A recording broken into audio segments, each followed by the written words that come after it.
মই অসম ৰাজ্যিক জমিয়ত উলামাৰ অতিৰিক্ত সাধাৰণ সম্পাদক মৌলানা কলিমুদ্দিন। এয়া অত্যন্ত দুৰ্ভাগ্যৰ বিষয়।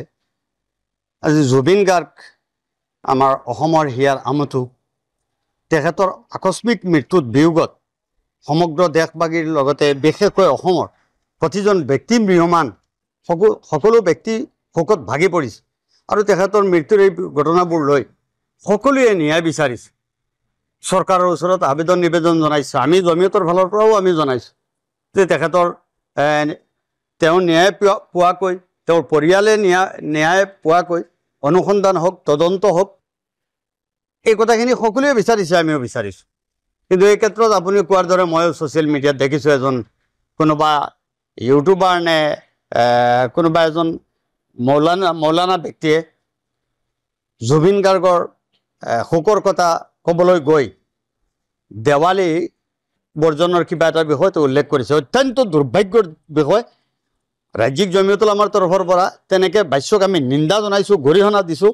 এইকাৰণেই জুবিন গাৰ্গৰ ন্যায়ৰ কাৰণে আপুনি কিবা কোৱাৰ আপোনাৰ অধিকাৰ আছে, সঁচা, ঠিক আছে, কিন্তু আনৰ ধৰ্মীয় অনুভূতিত আঘাত দিয়াৰ অধিকাৰ ইছলামে আপোনাক দিয়া নাই, মুছলমানসকলে আপোনাক ঠিকাদাৰী দিয়া নাই। এইটো অত্যন্ত দুৰ্ভাগ্যৰ বিষয়। আনৰ ধৰ্মীয় অনুভূতি আঘাত দিয়া, ধৰ্মীয় উপাসনা, ধৰ্মীয় পাৰ্বণৰ ক্ষেত্ৰত, অনুভূতিৰ ক্ষেত্ৰত আঘাত দিয়া ইছলামে কাকো পাৰ্মিশ্যন দিয়া নাই, অধিকাৰ নাই।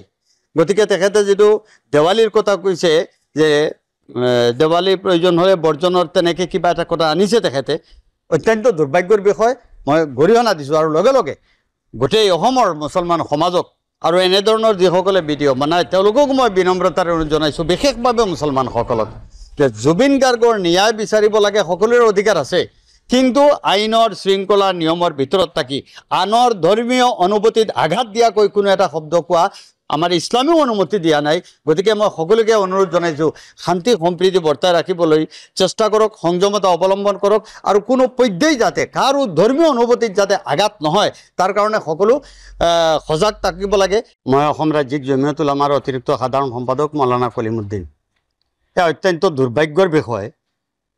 আজি জুবিন গাৰ্গ আমাৰ অসমৰ হিয়াৰ আমঠু, তেখেতৰ আকস্মিক মৃত্যুত বিয়োগত সমগ্ৰ দেশবাসীৰ লগতে বিশেষকৈ অসমৰ প্ৰতিজন ব্যক্তি ম্ৰিয়মান, সকলো ব্যক্তি শোকত ভাগি পৰিছে আৰু তেখেতৰ মৃত্যুৰ এই ঘটনাবোৰ লৈ সকলোৱে ন্যায় বিচাৰিছে। চৰকাৰৰ ওচৰত আবেদন নিবেদন জনাইছোঁ। আমি জমিয়তৰ ফালৰ পৰাও আমি জনাইছোঁ যে তেখেতৰ তেওঁ ন্যায় পোৱাকৈ, তেওঁৰ পৰিয়ালে ন্যায় পোৱাকৈ অনুসন্ধান হওক, তদন্ত হওক, এই কথাখিনি সকলোৱে বিচাৰিছে, আমিও বিচাৰিছোঁ। কিন্তু এই ক্ষেত্ৰত আপুনি কোৱাৰ দৰে ময়ো ছ'চিয়েল মিডিয়াত দেখিছোঁ কোনোবা ইউটিউবাৰ নে কোনোবা এজন মৌলানা ব্যক্তিয়ে জুবিন গাৰ্গৰ শোকৰ কথা ক'বলৈ গৈ দেৱালী বৰ্জনৰ কিবা এটা বিষয়টো উল্লেখ কৰিছে। অত্যন্ত দুৰ্ভাগ্যৰ বিষয়। ৰাজ্যিক জমিয়ত উলামাৰ তৰফৰ পৰা তেনেকৈ বাস্যক আমি নিন্দা জনাইছোঁ, গৰিহণা দিছোঁ। এইকাৰণেই জুবিন গাৰ্গৰ ন্যায়ৰ কাৰণে আপুনি কিবা কোৱাৰ আপোনাৰ অধিকাৰ আছে, সঁচা, ঠিক আছে, কিন্তু আনৰ ধৰ্মীয় অনুভূতিত আঘাত দিয়াৰ অধিকাৰ ইছলামে আপোনাক দিয়া নাই, মুছলমানসকলে আপোনাক ঠিকাদাৰী দিয়া নাই। এইটো অত্যন্ত দুৰ্ভাগ্যৰ বিষয়।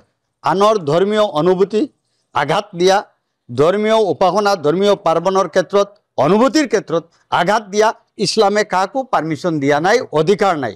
গতিকে তেখেতে যিটো দেৱালীৰ কথা কৈছে যে দেৱালীৰ প্ৰয়োজন হ'লে বৰ্জনৰ তেনেকৈ কিবা এটা কথা আনিছে তেখেতে, অত্যন্ত দুৰ্ভাগ্যৰ বিষয়। মই গৰিহণা দিছোঁ আৰু লগে লগে গোটেই অসমৰ মুছলমান সমাজক আৰু এনেধৰণৰ যিসকলে ভিডিঅ' বনায় তেওঁলোকক মই বিনম্ৰতাৰে জনাইছোঁ, বিশেষভাৱে মুছলমানসকলক, যে জুবিন গাৰ্গৰ ন্যায় বিচাৰিব লাগে, সকলোৰে অধিকাৰ আছে, কিন্তু আইনৰ শৃংখলা নিয়মৰ ভিতৰত থাকি আনৰ ধৰ্মীয় অনুভূতিত আঘাত দিয়াকৈ কোনো এটা শব্দ কোৱা আমাৰ ইছলামেও অনুমতি দিয়া নাই। গতিকে মই সকলোকে অনুৰোধ জনাইছোঁ, শান্তি সম্প্ৰীতি বৰ্তাই ৰাখিবলৈ চেষ্টা কৰক, সংযমতা অৱলম্বন কৰক আৰু কোনো পধ্যেই যাতে কাৰো ধৰ্মীয় অনুভূতিত যাতে আঘাত নহয় তাৰ কাৰণে সকলো সজাগ থাকিব লাগে।